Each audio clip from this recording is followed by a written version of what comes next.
নির্বাচনের প্রস্তুতি নিয়ে তো ইলেকশন কমিশন কাজ করছে। এটা ইলেকশন কমিশন আপনারা দেখেছেন যে তারা কিছু টাইম লাইন দিয়েছে যে ভোটার লিস্টটা কবে করবে।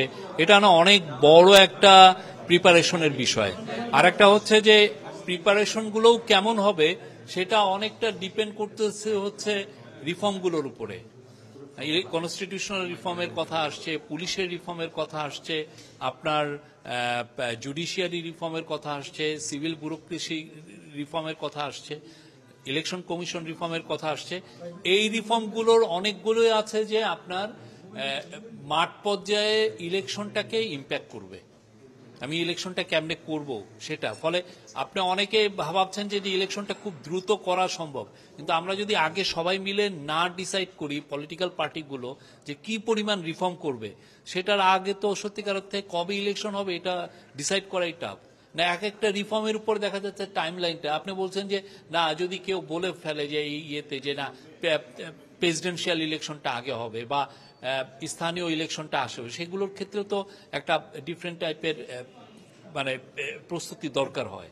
তো ওই পুরো প্রস্তুতিকে সামনে রেখেই চিফ অ্যাডভাইজার দুইটা টাইম লাইন দিয়েছিলেন। একটা হচ্ছে যে যদি কম রিফর্ম হয় সেক্ষেত্রে ডিসেম্বরের মধ্যে ইলেকশন হবে, আর যদি কম রিফর্ম পলিটিক্যাল পার্টিগুলো মনে করেন যে না ইন্টারিম গভর্নমেন্টকে দিয়ে আমরা আরো বেশ কিছু রিফর্ম করিয়ে নিব, সেক্ষেত্রে জুন 2026-এর কথা উনি বলেছেন।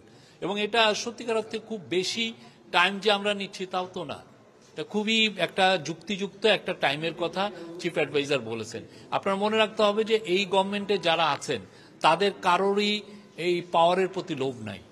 তারা তাদের স্ব জায়গায় তারা বুৎপত্তি অর্জন করেছিলেন এবং তারা সেই জায়গাগুলোয় আবার সেই জায়গায় কাজ করে ওনারা আনন্দ পান, ওনারা ওই জায়গায় ফিরে যাবেন। তো আমাদের একটা নৈতিক দায়িত্ব দেশকে একটা বাংলাদেশের ইতিহাসের সবচেয়ে ভালো ইলেকশনকে উপহার দেওয়া, এবং চিফ অ্যাডভাইজার সেই জন্য বলেছেন এবং সেই আলোকে আমরা কাজ করছি।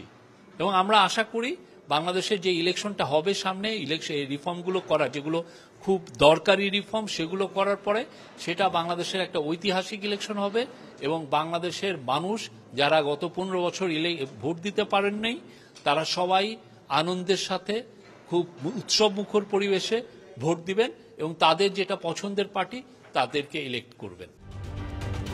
ঢালাইয়ে দৃঢ়তা, নির্মাণে নিশ্চয়তা, প্রিমিয়ার সিমেন্ট, ঢালাইয়ের রাজা।